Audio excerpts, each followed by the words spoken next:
ناظرین روپیہ پیسہ میں آپ کو خوش آمدید کہتے ہیں. میں ہوں علی ناصر. میرے خیال پچھلے چند دنوں کے اندر جو سیاسی گہما گہمی رہی ہے اور جاری ہے، اس میں کہیں ہم یہ بھول نہ جائیں کہ تاجروں اور حکومت کے درمیان بھی ایک ڈائیلاگ ہوا ہے، اور ظاہری بات ہے وہ اپنی جگہ کہہ رہے ہیں کہ جناب معاملات حل ہو گئے. تو اس کے ڈائنمکس ہمیں پتہ کرنے ہیں کہ جناب والا اس کے ڈائنمکس کیا رہے ہیں، مسئلہ دراصل تھا کیا بنیادی طور پہ، اور مسئلے کے حل کے لیے کیا کاوشیں کی گئیں. کیا بہت تاخیر سے تو ان چیزوں کے فیصلے نہیں کیے گئے جو پہلے سے ہو سکتے تھے، اور کہیں عوامی دباؤ جو ہے وہ اس کے اندر اپنا ایک کردار تو ادا نہیں کر گیا. ساتھ ساتھ آپ کو پتہ ہے کہ ملک کے اندر there is a very stressful situation when it comes to both politics and the economy. ہماری معیشت کو بہت سارے چیلنجز کا سامنا ہے، اور پھر بین الاقوامی سطح پر بھی ایکسٹرنلی بھی اگر دیکھیں تو مسائل کم نہیں ہوئے. FATF کا سلسلہ ابھی تک جاری، آگے بھی چلتا رہے گا. وہ بار بار گرے لسٹ والا سلسلہ بنتا جا رہا ہے، اور وہ گرے لسٹ والا معاملہ کچھ اس نوعیت کا ہو گیا ہے کہ وہ ہمیں وائٹ لسٹ میں ڈال ہی نہیں رہے، تو بار بار پھر وہی بلیک سے بچ کے گرے میں، پھر بلیک سے بچ کے گرے میں. پر میرے ایک استاد تھے بینکنگ کے اندر، تو ایک دفعہ میں نے ان سے مذاق کر دیا، اب دنیا میں نہیں رہے، لیکن میں نے ان سے مذاق کیا. میں نے کہا سر all cats are grey in the dark. تو میرے استاد ڈاکٹر اسرار حسین صدیقی صاحب اب اس دنیا میں نہیں رہے، لیکن انہوں نے اس بات کا تب شاید تھوڑا برا مانا، میں نے ان سے معذرت بھی کر لی. لیکن مسئلہ یہی ہے ہمارے ملک کے اندر، کس ضمن میں بات ہوئی تھی یہ کسی اور دن بتاؤں گا، لیکن بات یہ ہے کہ ہمارے ملک کا FATF کا سلسلہ بھی کچھ اس طرح کا ہے، اور اس کو بھی حل کرنا ابھی باقی ہے. اگر ملک کے دیگر ادارے بھی دیکھیں تو کوئی خاص مجھے کامیابی دکھائی نہیں دے رہی. بول رہے ہیں تھوڑا ٹائم دیں ہم ٹھیک کر دیں گے. ٹھیک ہے، اوکے، تھوڑا ٹائم کیا، آپ سارا ٹائم لے لیں. ہم کون ہیں آپ کو ٹائم دینے یا نہ دینے والے؟ جو دینے والے ہیں آپ کو ٹائم، انہوں نے جتنا دینے ہیں آپ کو ٹائم اتنا ہی دیں گے. اس کے بعد پھر ہو سکتا ہے بندہ ہی بدل دیں. برا نہ مانیے گا، جو حقیقت ہے میں نے آپ کو بتا دی. میرے ساتھ بہت ہی اہم مہمان شامل گفتگو ہیں، براہ راست ان کی جانب جاتا ہوں. جناب ڈاکٹر شاہد حسن صدیقی، ملک کے معروف معیشت دان. سر آپ کو ویلکم کرتا ہوں شو میں. ڈاکٹر صاحب بہت شکریہ. گفتگو کا آغاز ظاہری بات ہے میرے خیال اس بات پر کر لیا جائے. آپ کو پتا ہے سیاسی گہما گہمی کی وجہ سے کل تو یہ معاملہ ہم لوگ ڈسکس نہیں کر سکے، لیکن آج پھر وہی بات کر لیتا ہوں. بات یہ ہے کہ وہ تاجروں کے درمیان، اور اگر آپ اجازت دیں تو بول دوں چھوٹے تاجروں کے درمیان اور حکومت کے درمیان ایک معاہدہ سا طے پا گیا، یا ایک آپ ایسے سمجھے کہ مصلحت ہو گئی ہے. ذرا مجھے ڈائنمک سمجھا دیں، مسئلہ تھا کیا؟ ہمیں تو سمجھ نہیں آیا، کیونکہ اتنے عرصے تو نہیں چل رہا تھا. پھر وہ آزادی مارچ کے اندر کہیں محلول ہو گیا، پھر پتہ نہیں انہوں نے اپنی بات منوائی کہ نہیں منوائی، صحیح تھی کہ نہیں تھی، کس بات کے اوپر مصلحت ہوئی، کچھ سمجھ نہیں آیا. بتائیے. دیکھیے 30 اکتوبر کو حکومت اور تاجروں کے درمیان جو معاہدہ طے پایا ہے، اس کو میں پوری ذمہ داری سے ایک سودا قرار دیتا ہوں. یہ سودا ہوا ہے، ایک ڈیل ہوئی ہے. اور اس سے زیادہ اہم بات یہ ہے کہ جس انداز میں یہ کھیل کھیلا گیا ہے تو یہ سودا ٹوٹ جائے گا، برقرار نہیں رہے گا، اس پر عمل درآمد مکمل طور پر نہیں ہو سکے گا. تو تاجر تو پھر آ جائیں گے سڑکوں پہ؟ نہیں تو آئیں گے نا، میں نے کب کہا نہیں آئیں گے. نہیں تو معاملہ تو حل ہو گیا نا، دونوں پارٹیاں خوشی خوشی باہر آئیں، ایک دوسرے کو گلے بھی لگایا ہوگا، وہ بھی کس کے، مسئلہ حل ہو گیا. مسئلہ یہ ہے کہ اس میں تاجروں کو کچھ دے دیا گیا ہے، ان سے دیا کچھ نہیں گیا، صرف وعدہ لیا گیا ہے. ان کو آپ نے کچھ کنسیشن دے دیے جس سے قومی خزانے کو نقصان ہوگا، ان سے حاضر میں کچھ نہیں لیا، فیوچر کا وعدہ لے لیا ہے. وہ وعدہ انہوں نے پورا نہیں کرنا ہے. وضاحت کریں، وضاحت کیا ڈیل کی اسپیسیفکس کیا ہیں؟ یہ اگر آپ کے نزدیک آپ اس کو ڈیل کہہ رہے ہیں نہیں، میں تو میرے نزدیک تو یہ ایک بڑا خوش اسلوبی سے طے کیا گیا مسئلہ ہے. یہ ذرا زیادتی ہے. یہ سودا طے ہوا ہے، جلد بازی میں ہوا ہے، چونکہ پرائم منسٹر نے ان کو ٹاسک دیا تھا کہ بھئی یہ مارچ جو ہے اس سے پہلے معاملات طے کر لو، اسٹرائک نہیں ہونی چاہیے اس دن میں. تو یہ بیٹھ گئے. سوال یہ ہے کہ جب کوئی معاہدہ کرتے ہیں تو کچھ دو اور کچھ لو ہوتا ہے. اس میں انہوں نے یہ کہا کہ جی 10 کروڑ تک جو ٹرن اوور ہے اس پر جو انہوں نے ٹیکس حکومت کو دینا ہے وہ 1.5% کے بجائے 0.5%، 1/3 کر دیا. بڑا مناسب کر دیا ہے. تو بہت، اس کو ختم ہی کر دیں، مائنس کر دیں. اچھا پھر یہ کہا کہ یہ تو اچھی چیز ہے نا، یہ اچھی چیز ہے. اگر 0.5% ہی ٹیکس لینا ہے تو پھر جو لوگ جو انکم ٹیکس کیوں نہیں لیتے؟ انکم ٹیکس جو ہم 35% دے رہے ہیں، یہ دوسرے لوگ 35% دے رہے ہیں، وہ تو یہ سوال اٹھائیں گے کہ یہ تماشا ہو رہا ہے, ہم تو 35% ٹیکس دیں, ان سے کیوں نہیں لیتے؟ کیونکہ میں آپ کو وجہ بتا دوں, 40 لاکھ پاکستان میں تاجر ہیں, ان میں سے 3,54,000 ٹیکس نیٹ پر ہیں, 36 لاکھ تو ہے ہی نہیں ٹیکس نیٹ میں, انکم ٹیکس نہیں دے رہے. تو میرا کہنا ہے کہ اس معاملے کی سنگینی کو سمجھیں, کتنا بڑا ٹیکس کا لاس ہو رہا ہے. اب دوسرا یہ کہا کہ جو بجلی کے بل ہیں وہ پہلے رجسٹریشن ہوتا تھا 6 لاکھ پہ, اس کو انہوں نے 12 لاکھ کر دیا, اور بھی کنسیشن دیے. یعنی سالانہ 6 لاکھ بجلی کا بل اگر سالانہ 6 لاکھ آتا ہے. ہاں تو صنعتیں تو نہیں ہے نا, تو تاجر ہے نا. ٹھیک ہے. اچھا اب کیا ہوا, ان سے سب سے بڑی جو تھی وہ حکومت کی کہ نیشنل آئیڈینٹی کارڈ ہونا چاہیے. ہاں وہ انہوں نے یہ کہا کہ 31 جنوری تک ہم کچھ نہیں کریں گے, 31 جنوری تک کوئی کارروائی نہیں ہوگی, اس کے بغیر آپ کام کرتے رہیں. اب ہوگا یہ جو میں آپ کو یہاں بتا رہا ہوں کہ تاجر برادری یہ کہے گی کہ جناب ہم تو تیار نہیں ہیں, ہمارے لوگ تیار نہیں 31 جنوری تک کی بات بھی نہیں تیار. ایک دوسرے بہت سے معاملات طے نہیں ہوئے, ایک کمیٹی بنا دی تاجروں کی جو FBR کے ساتھ مذاکرات کرے گی, اور 21 گریڈ کا ایک آدمی بٹھا دیا گیا جو ان کو ڈیل کرے گا. تو وہ جو ڈسپیوٹڈ چیزیں رہ گئی ان کی آڑ میں یہ سبوٹاج ہو جائے گا. بس نہیں, سیبوٹاج ہو جائے گا کہ وضاحت کرے نا بیسیکلی, یعنی تاجروں کے تمام جو مطالبات ہیں وہ تو مان لیے گئے نا. آئیڈینٹی کارڈ نہیں دیں گے, جس چیز کو آپ سیبوٹاج کہہ رہے ہیں وہ تو حکومتی اقدامات ہیں نا. NIC وہ نہیں دیں گے, وہ NIC دینے کے لیے تیار نہیں ہوں گے. اس پر جو ہے وہ بعد میں پھر یہ مسئلہ آئے گا, اور کچھ اور چیزوں کی آڑ میں یہ بات ہوگا کہ معاہدہ قائم نہیں رہ سکتا. NIC کی کنڈیشن دیکھیں نا, آپ ان سے بھی بات کریں جی آپ کا ضمیر ملامت نہیں کرتا کہ 36 لاکھ نہیں دے رہے. وہ کہہ رہے ہیں کیا ضمیر ملامت کریں, یا تو آپ یہ کہیں کہ ہر آدمی جو جس کی جتنی آمدنی وہ ٹیکس دے دے, تب تو ٹھیک ہے. آپ تو وہ کر نہیں رہے, آپ نے ان پراپرٹی کے جو چور ہیں ان کو آپ نے 1.5% لے کے معاف کر دیا. وہ جو لاس ہو رہا ہے اب آپ مختلف طریقوں سے کر رہے ہیں. تو اگر جب آپ منصفانہ نظام لاتے ہیں تو کسی کا ضمیر اجازت نہیں دیتا کہ کھل کے کریں. جب یہ لوٹ مار ہو رہی ہے کہ 1.5% دے دو, لوٹی ہوئی دولت باہر رکھ لو, تو وہ بھی کہتے ہیں جی ہم بھی کیوں دیں, ہمارا پیسہ بھی جو ہے وہ ادھر ادھر ہو جائے گا. تو پرائم منسٹر یہ کہا کرتے تھے جب پرائم منسٹر نہیں تھے کہ لوگ اس لیے ٹیکس نہیں دیتے کہ ان کو حکومت پر اعتبار نہیں ہے, ان کا پیسہ کرپشن کی نظر ہو جاتا ہے. اب ٹیکس جو ہے اس سال گر گیا تو اس کا تو مطلب ان کے فارمولے کے مطابق کرپشن بڑھ گیا. تو میں اس بنیاد پر جو کہہ رہا ہوں, بریک لے لوں کیونکہ آپ کچھ اس طرح کی باتیں کرنے کی وجہ سے میرے گلا جو ہے وہ خشک ہو گیا ہے. تو میں کوشش کرتا ہوں کہ میں بھی بالکل نوش فرم معذرت چائے کی جانب بھی راغب رہوں تو بہتر ہے. تو تب تک میں کچھ پی لیتا ہوں اور آپ لیں ناظرین چھوٹا سا بریک.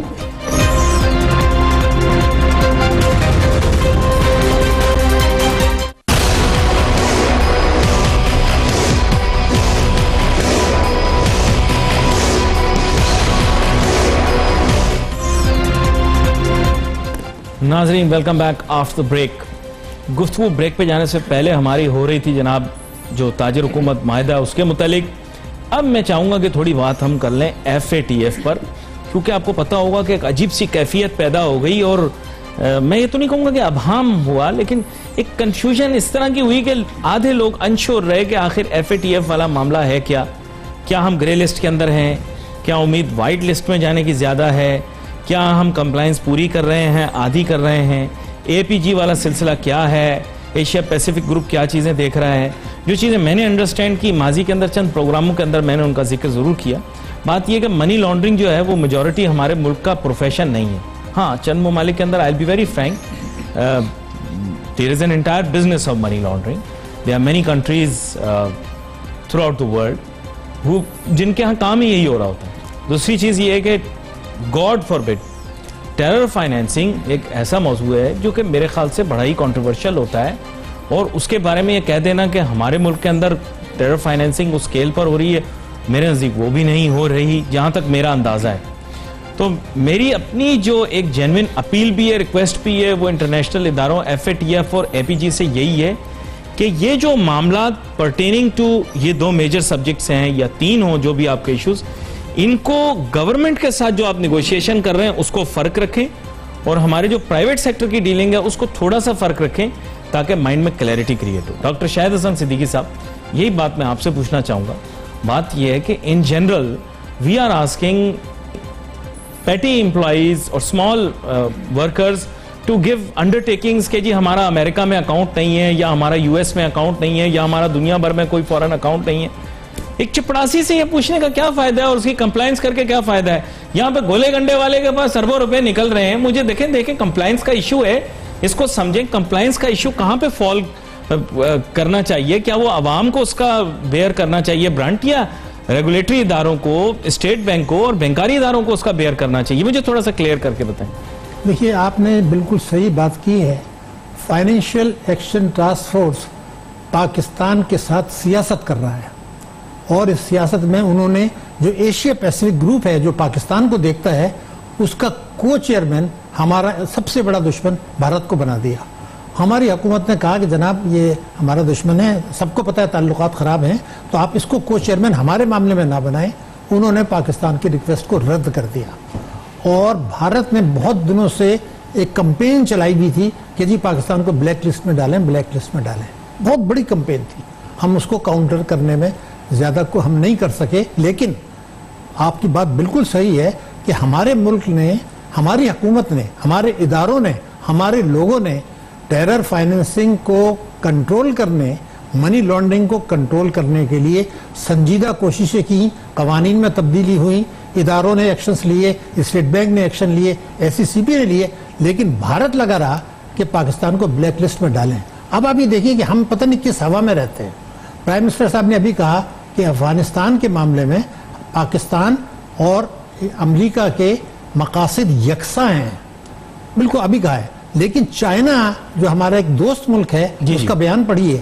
چائنا نے یہ کہا کہ بھارت اور امریکہ پیچھے پڑے ہوئے ہیں کہ پاکستان کو بلیک لسٹ پہ ڈال دیں, اور میں نے نہیں ہونے دیا, ہم نہیں ہونے دیں گے آئندہ بھی. تو وہ یہ کہہ رہے ہیں کہ امریکہ پاکستان کو بلیک لسٹ میں ڈالنے کے لیے کوشاں ہیں, بھارت کو خوش کرنے کے لیے, اور بھارت ایکٹیو ہے. تو یہ سازش تو پاکستان کے خلاف ہو رہی ہے. بھارت بڑا ملک ہے, بہت سے ملک اس کو خوش کرنا چاہتے ہیں. اللہ کا شکر کریں کہ ترکی, ملائیشیا اور چین نے آپ کو بچا لیا, ورنہ ان دونوں ملکوں نے ہمارے لیے خدا نخواستہ کچھ کر دینا تھا. اب یہ آپ نے جو انٹروڈکشن کیا تھا, میں اس سے 100% متفق ہوں. میں نے اس کو صرف فردر آگے بڑھائی ہے. لیکن آپ نے تھوڑا سا اینٹی ویسٹ سٹانس لے لیا نا. میں تو اس میں ایگری نہیں کرتا. میں تو بلیو کرتا ہوں کہ ان کو کیا حاصل کہ پاکستان کو, ہاں وہ they can you know they will try to influence, کیونکہ ظاہری بات ان کے اپنے انٹرسٹ ہوں گے, لیکن ایسا نہیں ہے. آپ کو یاد ہوگا, میں ریکارڈ پہ بتا دوں, دیکھیے افواج پاکستان جو ہیں بہت سوچ سمجھ کے بیان جاری کرتے ہیں, ایسے نہیں کرتے تھے پریس ریلیز. جب پاکستان میں نیٹو نے حملہ کیا اور ہمارے فوجیوں کو جو یونیفارم میں تھے شہید کر دیا, ہم نے ان کو سمجھایا کہ یہ تو ہمارے فوجی ہیں, انہوں نے پھر شہید کر دیا. تو آئی ایس پی آر کا پریس ریلیز ہے کہ یہ جو ان کو شہید کیا گیا ہے یہ غلطی نہیں, سازش ہے. تو آئی ایس پی آر کی بات کو اب معمولی انڈر اسٹیمیٹ نہ کریں. وہ کہتے ہیں یہ سازش ہے. آپ کو یاد ہوگا بات ماضی کی ہے سر, نہیں ماضی کوئی 1980 کی نہیں ہے.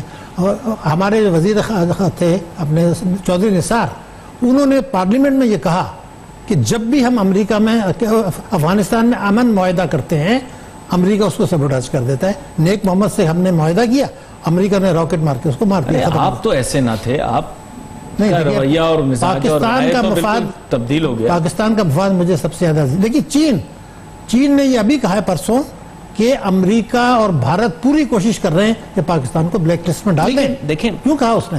میں ویسے جسٹ اے ڈسکورس, میرے خیال سے, کیونکہ آپ میرے سٹینڈ سے تھوڑے بہت واقف ہیں, میں تھوڑی لیننگز تو میں نہیں کہوں گا, لیکن I am of the belief کہ there should be gentle leaning towards the west, کیونکہ ہمیں ان کے ساتھ بزنس کرنا ہے, ہمارے ان کے ساتھ اکنامک انٹرسٹ جڑے ہوئے ہیں. اس وقت گلوبل پاور ہاؤس اور یونیپولر ورلڈ کے اندر ان لوگوں کا زیادہ انفلوئنس ہے. تو آئی ڈو ناٹ فیل آپ بالکل صحیح کہہ رہے ہیں. دیکھیں میں وہی بات میری ایک رائے ہے, دیکھیں میں کہہ رہا ہوں حکومت تو ان کے ساتھ کوآپریٹ کر رہی ہے. اگر وہ کہتے ہیں جی طالبان کے ساتھ مذاکرات کر رہے ہیں, ہم آگے بڑھ کے کرا رہے ہیں.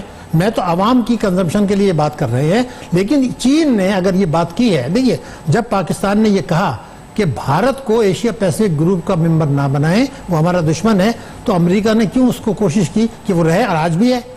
تو وہ ماضی میں بھی چین نے بھی کچھ ایسی چیزیں بین الاقوامی فرنٹ کے اوپر کی ہیں جس کو وہ چین کو اپنے سوالیہ نشان رہی ہیں, لیکن سوالیہ نشان نہیں. چین نے دنیا میں اپنے آپ کو ایک ریسپانسبل اسٹیٹ بنانا ہے. تو جب پرائم منسٹر نے ہمارے ابھی پچھلے دنوں کہا کہ پاکستان میں $10 ارب کی منی لانڈرنگ ہو رہی ہے, تو وہ تو انہوں نے کہہ دیا ہے نا. تو اب وہ یہ ایک الگ ایشو ہے. تو اب اس کو ریزالو کیسے کریں؟ اچھا، اور مجھے ایک چیز آپ سے پوچھنی تھی، کیونکہ ماشاءاللہ آپ بین الاقوامی سطح کے اوپر کام کرتے رہے، اگر خدا نہ خواستہ گاڈ فوربڈ یہ چیز لنگر ہوتی ہے تو اس کا پاکستان کی معیشت پر کیا اثر ہو؟ دیکھیے میں آپ کو پہلے بالکل واضح طور پہ بتا دوں. پاکستان نے ان کو یہ کہا، FATF کو ہمارے وزیر گئے تھے یہاں سے کہ جناب یہ کہ دیکھیں جو بھی ویسٹرن کنٹریز ہوتی ہیں، let's be very frank, they have their own interest and of course Pakistan. آپ کو ایک بار یاد دلا دوں، پاکستان کے خلاف یہ جو قرارداد آئی تھی وہ امریکہ نے اسپانسر کی تھی گرے لسٹ میں ڈالنے کی. آپ کو یاد ہوگا امریکہ اس میں اسپانسر تھا کہ پاکستان کو گرے لسٹ میں ڈالا جائے. سر اس کی وجہ یہ آپ کو خود بھی پتا ہے، بلکہ آغاز میں آپ ہی نے مجھے بتایا تھا کہ بین الاقوامی سطح کے اوپر لوگ ٹیکس چوری کرتے ہیں، اور پھر ظاہری بات ہے وہاں پر بھی لوگ جو تھے وہ ٹیکس ایویژن کر رہے تھے، اور اس کو اوائڈ کرنے کے لیے انہوں نے کوشش کی. نہیں بھائی صاحب دیکھیے، نہیں اب یہاں پر آ گیا میرے ملک سے جو لوٹ کے پیسہ جا رہا ہے وہ بھی واپس آنا چاہیے. نہیں اس کو محفوظ جنت میں فراہم کر رہا ہوں. وہ پیسہ وہاں تھوڑی گیا ہے سر، وہ جہاں گیا ہے وہ تو نام تک بتائے انہوں نے. نہیں ایک منٹ ڈبے تک جمع کیے گئے ہیں سر، اور غائب. دیکھیے سوئٹزرلینڈ میں آپ کو بھی پتا ہے، مجھے بھی پتا ہے کہ یہ کلیئر کریں نا. سوئٹزرلینڈ میں $50 ارب سے زیادہ تو ہے نا آپ کا. سوئٹزرلینڈ میں 50 نہیں آپ کہہ رہے ہیں یا وہ تو حکومتی. اسحاق ڈار نے فائنانس منسٹر کی سے کہا تھا کہ $200 بلین گیا ہے. اس وقت ہم نے کہا تھا 200 نہیں گیا ہے. تو اب تو پیچھے ہٹ گئے نا یہ لوگ، تو آپ کہتے نہیں ہیں. نہیں انہوں نے یہ نہیں کہا نہیں ہے، انہوں نے یہ کہا تھا کہ وہ نہیں دیں گے، وہ ہمیں انفارمیشن نہیں، یہ نہیں کہا پلیز. نہیں ابھی جو حکومت کا سٹانس ہے یہ بتائیں نا. ابھی تو انہوں نے کہا کہ ایسی بات میرے خیال نہیں ہے. نہیں انہوں نے یہ نہیں کہا، انہوں نے یہ کہا ہے کہ وہ ہمیں تفصیلات دینے کے لیے تیار نہیں ہیں، وہ اس میں جو ہے ڈیلے کر رہے ہیں، وہ نہیں دینا چاہتے. تو ظاہر نہیں دینا چاہتے. یہ بڑے دھڑلے سے یہاں UAE بھی گئے تھے کہ ہم لے کر آئیں گے تفصیلات. یہ وہ انہوں نے پرچہ دے دیا، وہ دیکھ کے پریشان ہو گئے، کہہ رہے ہیں باقی بھی تو بتائیں. وہ کہہ رہے ہیں باقی ہم نہیں بتائیں گے آپ کو. اتنے نہیں آپ کو چودھری لگے ہوئے کہ آپ کو ساری چیزیں بتا دیں گے. یہاں پر ایک چھوٹی سی بریک لیں، بریک کے بعد واپس آتے ہیں، پھر اپنی گفتگو کرتے ہیں. Let's take a break. مل جائے گی یا نہیں مل جائے گی یہ تو بات کی بات ہے. بات یہ ہے کیا ملک کی لوٹی ہوئی دولت یا وہ دولت جو کہ ہمارے ملک کے جس بھی طریقے سے، غلط طریقے سے یا جو بھی قانونی طور پر بھی اگر اسے درست طریقہ کہہ لیا جائے، وہ ویلتھ ہمارے ملک سے باہر جا چکی ہے، کیا اسے واپس لایا جا سکتا ہے؟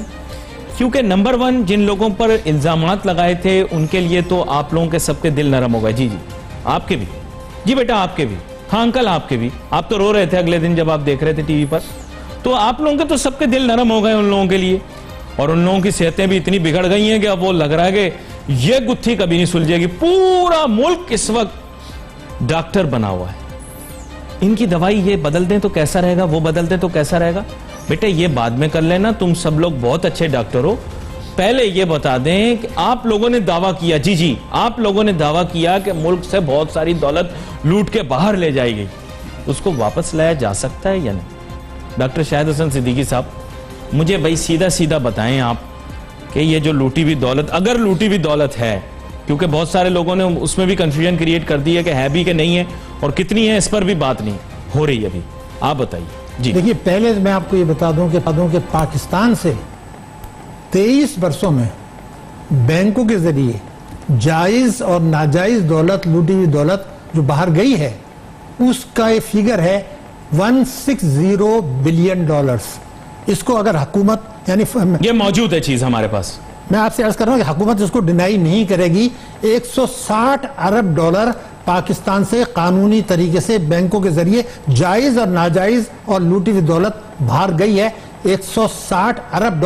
آج ہمارا قرضہ ہے $105 ارب. شرم کرنا چاہیے قوم کو بھی اور ہمیں بھی کہ یہ کھیل کیا ہے.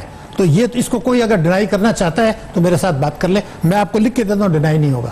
ایک دوسری یہ کہ جو غیر قانونی طور سے لوٹ کے گئی ہے کسی حالت میں بھی اس کا حجم 150 ارب سے کم نہیں ہے. لیکن جب سے یہ ہنگامہ آ رہی شروع ہوئی اس میں سے کچھ پیسہ پراپرٹی میں چلا گیا، کچھ بونڈز میں چلا گیا، کچھ جو ہے وہ ہم نے ٹیکس ایمنسٹی دے دی. تو ایک تو یہ فیگرز میں نے آپ کو دے دی، یہ اس کو کوئی ڈسپیوٹ نہیں کر سکتا حکومت کی سطح پر. میں باغی بات نہیں کر رہا. اب میں ابھی یورپ گیا، میں نے وہاں ڈسکس کیا کہ بھئی آپ ہمارا پیسہ دینے کے لیے کیوں نہیں تیار. تو انہوں نے یہ کہا کہ یار بیکار باتیں آپ مت کریں. کیا آپ کے ملک نے اس حکومت کے دور میں یہ قانون نہیں بنایا کہ جو لوٹی ہوئی دولت باہر گئی ہے وہ یہاں واپس نہیں لائیں, 6% روپے ہمیں دے دیں. تو کہتا آپ کب لینا چاہتے ہیں؟ آپ تو خود کہہ رہے ہیں کہ آپ ہم وہیں رہنا دیں. تو آپ نے جب قانون بنا دیا تو آپ کس منہ لوٹی ہوئی الاؤڈ نہیں ہے, لوٹی ہوئی نہیں تھی. یہ آپ کا خیال ہے, میں آپ سے لکھ کے دے رہا ہوں, میں نے اس کی ایک ایک لفظ پڑھی ہے. اگر آپ کسی بھی لائر سے پوچھ رہے ہیں ٹاپ کے, اس میں یہ ہے کہ پولیٹیشین سے الاؤ نہیں ہے, لیکن تاجر اور صنعت کار اور عوام اور وہ سب ہیں دوسرے اپنے رشتہ داروں کے نام سے. دوسرا یہ کہ یہ اسی حکومت کے دور میں قانون بنا کہ چاہے پولیٹیشنز ہوں یا سپریم کورٹ کے لوگ ہوں یا ہائی کورٹ کے لوگ ہوں یا آرمی کے لوگ ہوں, اگر انہوں نے پیسہ آف شور میں بھیج دیا ہے, باہر پڑا ہے, چاہے جائز یا ناجائز, اس کو لانے کی ضرورت نہیں ہے. اس میں پولیٹیشنز کو بھی کہہ دیا اور جوڈیشری کو بھی کہہ دیا, آرمی کو بھی کہہ دیا. یہ وہ چیزیں ہیں جو فیکٹس ہیں. تو آپ لانا کب چاہتے ہیں؟ پیسہ تو آ جائے گا, ہم تو بتائیں کیسا آئے گا. میں نے سپریم کورٹ میں کہا تھا 2000 میں کہ جناب لانے کے یہ طریقے ہیں. ان کی جو بینچ تھی اس نے پورا ججمنٹ میں لکھ دیا یہ طریقے. چھوٹا سا اماؤنٹ آئیڈینٹیفائی ہوا نا جن لوگوں نے کہا کہ ہاں بھائی نہیں, تو آپ ڈکلیئر آپ نے کم یہ اماؤنٹ ہے نا, یہ تو جس کے اوپر ٹیکس ویکس دیا کتنا اماؤنٹ ہے, زیادہ تو نہیں ہے. نہیں, تو آپ نے یہ کیوں کہا کہ اسی کو باہر ہی رکھ لیں اور پراپرٹی بھی جو ہے اس کو 6% دے دیں, ڈپوزٹ پہ 5% دے دیں. آج کل ایک منٹ. دوسرا یہ کہ کیا سپریم کورٹ میں FIA نے نہیں کہا تھا کہ ہمارے پاس بہت سے ڈیٹیلز ہیں لوگوں کے جو باہر پیسے پڑے ہیں, ان کی ڈیٹیلز ہیں. تو آپ نے ان میں سے کس کو پکڑا, مجھے ذرا بتا تو دیں. کیا آپ سپریم کورٹ میں جو ہوئی تھی اس کی پوری ہیئرنگ کی ڈیٹیلز میرے پاس ہے, وہاں بتایا گیا ہے کہ جناب یہ پیسہ پڑا ہے. تو آپ نے تو ان کو نہیں پکڑا. تو میرا کہنا ہم لانا کب چاہتے ہیں یہ طے کر لیں. ابھی دنیا بہت سیریس ہے فائنینشیل ٹیررزم اور منی لانڈرنگ پر. آپ دنیا کے بہت سے ملک لے آئے ہیں, ہم نے لانے کی کوئی سنجیدہ کوشش نہیں کی, ایمنسٹی دے دی. لیکن اب تو یہ بات بھی ہو رہی ہے کہ باہر سے جو پیسہ لانے کی بات کر رہے ہیں, پراپرٹی کی بات کر رہے ہیں, تو جو پراپرٹی پاکستان میں لوٹی ہوئی دولت کی ہے, عمران خان صاحب نے کہا تھا جب ایمنسٹی کی ختم ہو جائے گی اگلے دن سے میں قانون حرکت میں آ جائے گا. وہ کہاں ہے قانون حرکت میں؟ وہ تو تاجروں سے مذاکرات کر رہے ہیں. تو آپ نے تو اپنے ملک کو نہیں پکڑا. چھوٹے تاجر سے تو مذاکرات کر سکتے ہیں, نہیں اپنے ملک میں بڑے اماؤنٹوں کی بات کریں. سر مجھے بڑے اماؤنٹ بتائیں, آپ کب آئیں گے بڑے اماؤنٹ کب آئیں گے؟ یہ جو حکومتیں ہیں ان کا جو پچھلی 2 حکومتیں تھیں ڈالر باہر پڑے میں وہ کب آئیں گے؟ میں نے آپ سے کہا 160 ارب ڈالر گئے ہیں, میں ریکارڈ پہ کہہ رہا ہوں آفیشیلی, اور 150 ارب ڈالر گئے ہیں چوری کا ان آفیشیل پیسہ ہنڈی کے ذریعے حوالے کے. بڑی رقم بن گئی نا, وہ کیسے آئے گی؟ یہ تو چھوٹے اماؤنٹس ہیں جو ابھی بڑے بڑے. آپ نے 160 ارب ڈالر جو بینکوں کے ذریعے بھیج دیا ہے وہ تو قانون کے ذریعے. اس میں تو ریپیٹریشنز بھی تھی نا, اس کی FMCGs وغیرہ اور ملٹی نیشنل کمپنی, اس کو واپس لانے تھی. نہیں, اس کو واپس لانے کی کوئی اتھارٹی گورنمنٹ آف پاکستان. جب آپ نے قانونی طریقے سے بھیج دیا تو ملٹی نیشنل کمپنی تو اپنا پروفٹ لے جا سکتی ہے. دیکھیں آپ میری گزارش سن لیں, میرا خیال یہ جملہ دوبارہ کہہ دیں. لوگوں نے مارکیٹ سے پیسہ خریدا ہے, ڈالر ملٹی نیشنل مارکیٹ سے نہیں خریدتے, وہ پروفٹ ہوتا ہے ان کا. ٹھیک ہے, میں پروفٹ کی بات, جو لوگوں نے پیسہ چوری کا جائز پیسہ ڈرگ کا پیسہ خریدے, ڈالر خریدے, بینک میں لا کے جمع کیے, اس کو بھیج دیا, 160 ارب ڈالر چلا گیا. وہ آپ کہہ رہے ہیں وہ ہے نہیں, 160 ارب ڈالر تو بینکوں کے ذریعے گیا ہے. تو میرا کہنا یہ تھا کہ کیا وہ قانون بدل دیا اس حکومت نے؟ آپ کیسے واپس لائیں گے بھائی؟ آپ تو آج بھی بھیج رہے ہیں. ٹائم لگتا ہے, یہ کام کرنے میں ٹائم لگتا ہے. قانون بدلنے میں ابھی اتنی جلدی نہیں ہو سکتا, 1.25 سال میں یہ کام نہیں ہو سکتا. قانون بدلنے ٹائم لگے گا. ٹائم تو لگائیں ٹائم, پھر آپ لگائیں آپ ٹائم. یہ تو ہم جو ہے 25 سال سے تو میں سن رہا ہوں کہ واپس لائیں گے. اسحاق ڈار بھی کہا کرتا تھا, مشرف نے آپ کو یاد ہے کیا کہا تھا کہ میں دنیا کے ہر کونے سے پکڑ کے لاؤں گا. یہ تو ہم 20 سال سے سن رہے ہیں, آپ بھی ٹائم دے دیں. ٹھیک ہے, ٹائم دے دیجیے. سوال کیا بنا مشرف والے کا؟ کیا بنا کس کا؟ مشرف والے سلسلے کا کیا بنا؟ کچھ بھی نہیں بنا, ختم ہو گیا. وہ جو اس نے کہا تھا میں کونے کونے سے لاؤں, آپ کہہ رہے نا وہ کہہ رہا تھا میں کونے کونے سے لاؤں گا, کہاں سے لایا مجھے نہیں پتا کتنے لایا. مگر جو اس کے ایڈوائزر تھے وہ آج تو حکومت میں بیٹھے, وہ کیسے لائیں گے؟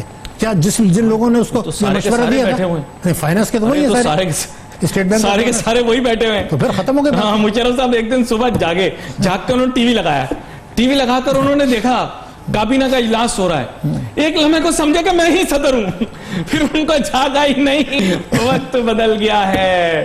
خیر, وقت جو ہے وہ ہمارے پاس, چونکہ ہمیشہ کی طرح میں آپ بتاؤں وقت کی ایک اہمیت ہے. اور we wait for your messages on Facebook. Ali Nasir, ہماری ٹیم کو اجازت دیجیے. اللہ حافظ.